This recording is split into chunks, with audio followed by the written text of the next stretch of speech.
नहीं जागी तो ये समय देरी नहीं लगेगी हिड़मा बनने में, और ऐसे ऐसे एक हिड़मा नहीं, हजारों हिड़मा ने लाखों हिड़मा पैदा होंगे और सामना करना पड़ेगा इस सरकार ही नहीं, केंद्र की सरकार को भी, और जवाब देना हम आदिवासियों को बेहतरीन आता है।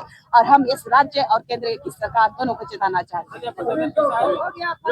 मेरी तबियत इसके बाद में करने वाला रूढ़िवादी परंपरा को मानने वाले लोगों का राज्य है, वनवासियों का राज्य है, लेकिन प्रखरता से ये 5th शेड्यूल का क्षेत्र जो आता है हमारे आदिवासियों का, और इस आदिवासी राज्य में ना पेशा अधिनियम कानून लागू है, ना हमारा स्वशासन लागू है, ना ही हमारा रूढ़िवादी परंपरा को बचाए रखने के लिए झारखंड राज्य की सरकार के द्वारा कोई पहल की जा रही है। लगातार CNTSPT एक्ट का उल्लंघन किया जा रहा है, हमारी जमीनें लूटी जा रही है, हमारे जंगल काटे जा रहे हैं विकास के नाम पे, हमारे धर्म और आस्था पे लगातार जो धर्मांतरित लोग जो है मजाक और खिलवाड़ बना करके रखते हैं। ये जो धर्मांतरित ईसाई लोग अपने विदेशी धर्म के मिशन को पूरा करने के लिए किसी भी हद तक जाने को तैयार है, इसीलिए हम लोग इस स्थान पर राजभवन के इस पटल पर आज धर्मांतरण को रोकने के लिए और आदिवासी का आरक्षण को, जो ईसाई का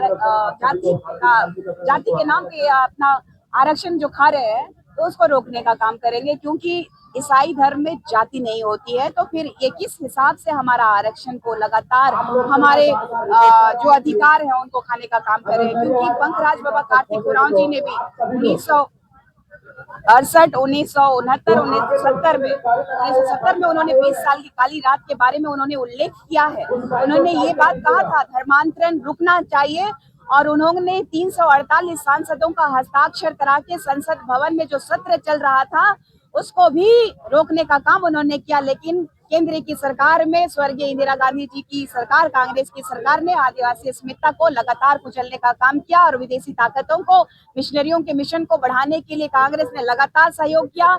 और 1931 के बाद 1951 में जनगणना हुई, 1961 की जनगणना के बाद हमारा आदिवासी कॉलम जो है हटा दिया गया। ये दुर्भाग्य का विषय है कि लगातार उसके बाद भी हमारे आदिवासी समुदाय के द्वारा ये मांग किया गया कि आदिवासी कॉलम दिया जाए। तो इस झारखंड राज्य में एक आदिवासी बेटा होने के बावजूद न हमारा कॉलम है, ना ही हमारा पेशा अधिनियम कानून, जो कि यहाँ के राज्य की हाईकोर्ट बोलिए, चाहे इस देश का सुप्रीम कोर्ट, चाहे न्याय का मंदिर है, उन्होंने भी कहा कि पेशा अधिनियम लागू होना चाहिए। 5th शेड्यूल के तहत आने वाला ये जो राज्य है आदिवासियों के लिए स्वशासन जो ग्राम सभा के माध्यम से सरकार इनकी जो चलती है, ये चलना चाहिए। लेकिन ये सरकार बिल्कुल नहीं सुन रही है, और लगातार हमारे हक का हकमारी जो है मिशनरियों के द्वारा की जा रही है। बाबा पंकराज ने भी कहा था, सोच लीजिए उस समय की धर्मांतरितों ने हमारा 75% जो आदिवासी कल्याणकारी योजनाओं का लाभ जो है ये लोग उठा रहे हैं, तो सोच लीजिए 75% अगर वो लोग उठा रहे हैं तो हमारा कितना प्रतिशत बट रहा है। तो हमारे पास जो जिनमें जो आदिवासी है, जो रूढ़िवादी परंपरा को मानने वाले, जो इस देश की संस्कृति परंपरा को बचा करके रखने वाले लोगों का आज जो अस्तित्व है वाकई खतरे में है। इसीलिए हम लोग चाहते हैं कि हमारे देश में आदिवासियों की अस्मिता बची रही, और आदिवासी संस्कृति की वजह से ये देश जाना जाता है संस्कृति का देश के रूप में। तो हमारे आदिवासियों को बचाने का काम ये सरकार क्यों नहीं करी? अगर ये सरकार किसी भी तरह विफल हो रही है, अगर अपने वोट बैंक के राजनीति के चक्कर में अगर हमारा जो हक अधिकार है वो बचा नहीं पा रही है, तो केंद्र की सरकार को इस बार जिताने का काम हम लोग प्रखरता से कर रहे हैं, और मुंडन के माध्यम से हम अपने बाल को, केस को भेजने का काम करेंगे। इस देश के प्रथम नागरिक के रूप में, इस देश की राष्ट्रपति जो इस झारखंड राज्य में भी राज्यपाल के रूप में पदस्थापित रही हैं, महामहिम द्रौपदी मुर्मू जी, जो इस राज्य में राज्यपाल थी उस समय 2017 में धर्मांतरण बिल लागू हुआ था। वो भली भांति जानती हैं, वो रूढ़िवादी परंपरा को मानने वाली आदिवासी बेटी है, वो समझेंगे जरूर। और हमारे झारखंड राज्य में जो धर्मांतरण का खेला चल रहा है, जो हमारा आरक्षण का लाभ ये लोग उठा रहे हैं, इसका मुझे पूर्ण संभावना है कि केंद्र की सरकार इस पर संज्ञान लेगी। अगर केंद्र की सरकार संज्ञान नहीं लेती है तो मैं ओपन कहती हूँ कि हिड़मा बनते आदिवासियों को देरी नहीं लगेगी। हम अपना जल जंगल जमीन बचाने में सक्षम है। चाहे वो भगवान बिरसा मुंडा जी की बात कीजिए, चाहे पंकराज बाबा कार्तिक उरांव जी की बात कीजिए, आदिवासी अस्मिता की जब बात आती है या धर्मांतरण का मुद्दा आता है तो भगवान बिरसा मुंडा जी को भी मिशनरियों के मिशन के माध्यम से शिक्षा का प्रलोभन दे करके भगवान बिरसा मुंडा जी को बिरसा डेविड, बिरसा दाऊद कर दिया गया था। और उन्होंने ये अंग्रेजों को चेताया था कि हमारे आदिवासियों के साथ खिलवाड़ मत करिए, हमारी आस्था, हमारी परंपरा, हमारे जल जंगल जमीन को मत छीनिए। और वो उन्होंने जो शुरू किया था, आज जो उड़ान शुरू हुआ है, ये आधुनिक भारत में भी आज अपने आदिवासी अस्मिता को बचाने के लिए हम लगे हुए हैं। और केंद्र की जो सरकार है लगातार कह रही है कि आदिवासी इस देश का प्रथम नागरिक है, मूल मालिक है, और सुप्रीम कोर्ट भी कह रही है तो हमें अपना अधिकार से क्यों वंचित किया जा रहा है। इस देश में विकास हो रहे हैं, विकास की गंगाएं बह रही हैं, कई बिल्डिंग्स बन रहे हैं, जंगलें काटी जा रही है, लेकिन हमारा झारखंड में हमारे लिए विकास कहीं नहीं हो रहा है। झारखंड में वर्तमान में मुख्यमंत्री है आदिवासी है, तो जब एक आदिवासी मुख्यमंत्री आदिवासियों का हक नहीं दिला पाएंगे, ऐसा में कौन मुख्यमंत्री होगा जो आपका हक? देखिए, ये मुख्यमंत्री जो बैठे हैं वो अपने पिता जो कि स्वर्गीय शिबू सोरेन जी की देन की वजह से, ये इस राज्य के माननीय मुख्यमंत्री को देख लीजिए, वो सिर्फ और सिर्फ राजपाट में लगे हुए। उनकी पत्नी भी विधायक है, उनका भाई भी विधायक है, उसके बावजूद उनके पिता जो है पूर्व सीएम रहे, उसके बावजूद उनके गांव का रोड नहीं बन पाया था। उनके गांव में उनके पिताजी के मरने के बाद रोड बना, उसके बाद बिजली आई, तो उनसे विकास की क्या उम्मीद करेंगे।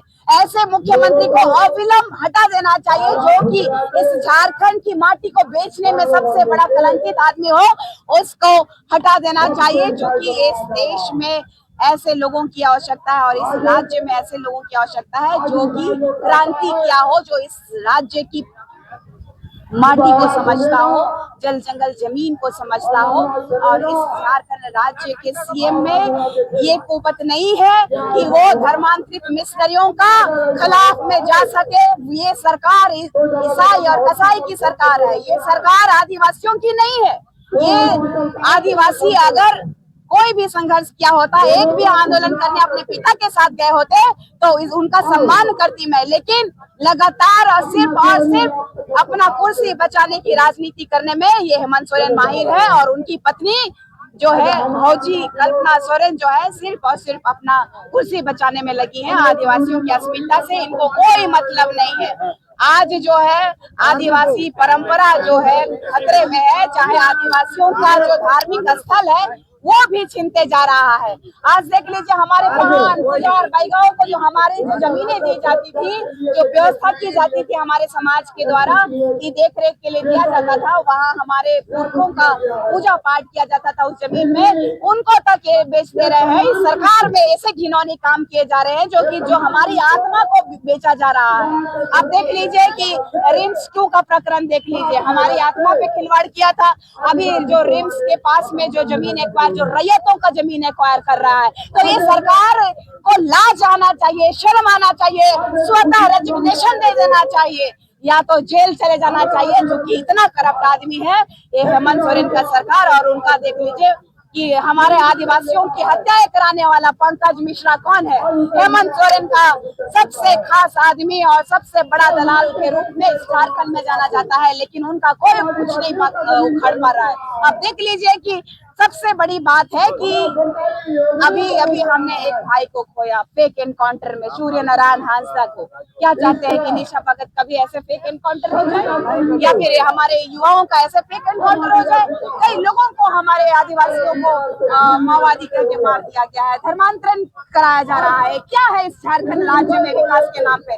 आज भी साइकिलें दे रहे हैं लेकिन सड़कें नहीं बनाई जा रही है। हमारे लोग बीमार होते हैं तो 4 पाई में चलते हैं, और अगर दिखाया जाता है तो मीडिया पे केस होता है। तो ऐसी सरकार को तो उठा के उखाड़ के फेंक देना चाहिए। लज्जा आनी चाहिए ऐसे सरकार को, जो अपने पिता का ना हुआ, जो इस राज्य का ना हुआ, ये सिर्फ और सिर्फ विदेशी धन को मानने वाले और मुगलों का जो यहाँ पे औलाद है उन्हीं की सरकार है। इसीलिए इतना ही कह के अपने शब्द को विराम देना चाहूंगी कि यदि ये सरकार को बेहतरीन आता है, और हम इस राज्य और केंद्र की सरकार दोनों को जिताना चाहते हैं।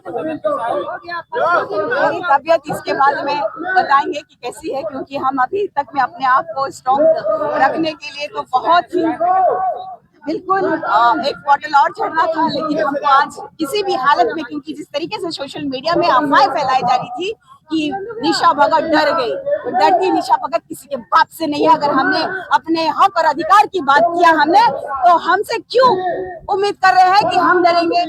डरना तो आपको चाहिए, अधिकार हमारा आप खा रहे हैं, आप हमारे अधिकार को खाने की मांग कर रहे हैं, तो डरना तो आपको चाहिए। हम क्यों डरे? हम इस देश के मूल मालिक हैं। आप लोग सोचिए कि आप लोग कौन है। जमीनें हमें हारी जा रही है, जन जंगल जमीन जा रहा है, और इस संविधान के तहत आने वाला जो कल्याणकारी योजना हम तक नहीं पहुंच पा रही है, और वो खरबों रुपया चला जा रहा है। इस देश में चारा घोटाला के नाम पे पूरा बवंडर हो रहा है, शराब घोटाले के नाम पे बवंडर हो रहा है, जमीन घोटाले के नाम पे बवंडर हो रहा है, और पूरा का पूरा झारखंड सरकार में सिर्फ और सिर्फ घोटाले ही घोटाले।